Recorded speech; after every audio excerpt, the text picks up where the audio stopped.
Sinampal at minura ng isang babaeng nasangkot sa aksidente sa Cavite ang isang pulis na humuhuli sa kanya. Bukod dyan, sinipa pa raw nito ang pulis kaya tuluyan na siyang pinusasan. May report si Marisol Abduraman. Ba't ako sasakay dyan? Bobo ka ba? Ayaw patinag at nakipagtalo sa mga pulis ang babaeng ito sa Imus, Cavite. Sige na. Mga asis ni Aris. Makay ka na ron. Sige na. Umakay tula. Ma'am. Umakay tula. At nang isasakay na siya sa police mobile, Umakay tula. Umakay tula. Pinaresto kita. kahit napusasan na, nagawa pa ng babae na pagsisipain ang pulis. Huwag naman, ma'am.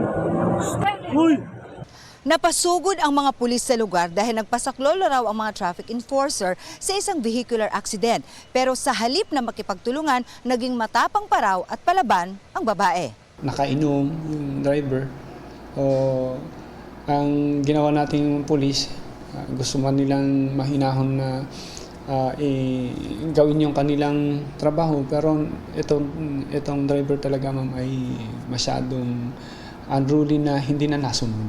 Ang arresting officer na nasa video, nagtamo ng sugat sa mga kamay, pati ang kanyang kabady. Bakit po niya kayo pinagkakalmot, sir? Kinukuha ko po kasi yung susi niya kasi ayaw ko po siyang pag-drive-in kasi siya po yung nakainom. Baka makadisgrasya pa po. Ilang beses din siyang pinagmumura ng babae. Okay, mga Aminadong 29 anyos sa suspect sa nagawa. Inamin niya ring nakainom siya at walang lisensya. Sabi ko, sasama naman po ako eh. Bigla akong pinusasan. Sabi ko, bitawan niyo ako. Nasasaktan na din. Di sinaktan ko na lang din sila. Nakurot-kurot ko sila dun. Sinampahan siya ng patong-patong na reklamo. Kabilang na ang direct assault, driving without license, drunk driving at reckless imprudence resulting in damage to property. Marisol Abduraman, nagbabalita para sa GMA Integrated News. Mga kapuso, alamin ang State of the Nation. Mag-subscribe sa GMA Integrated News sa YouTube.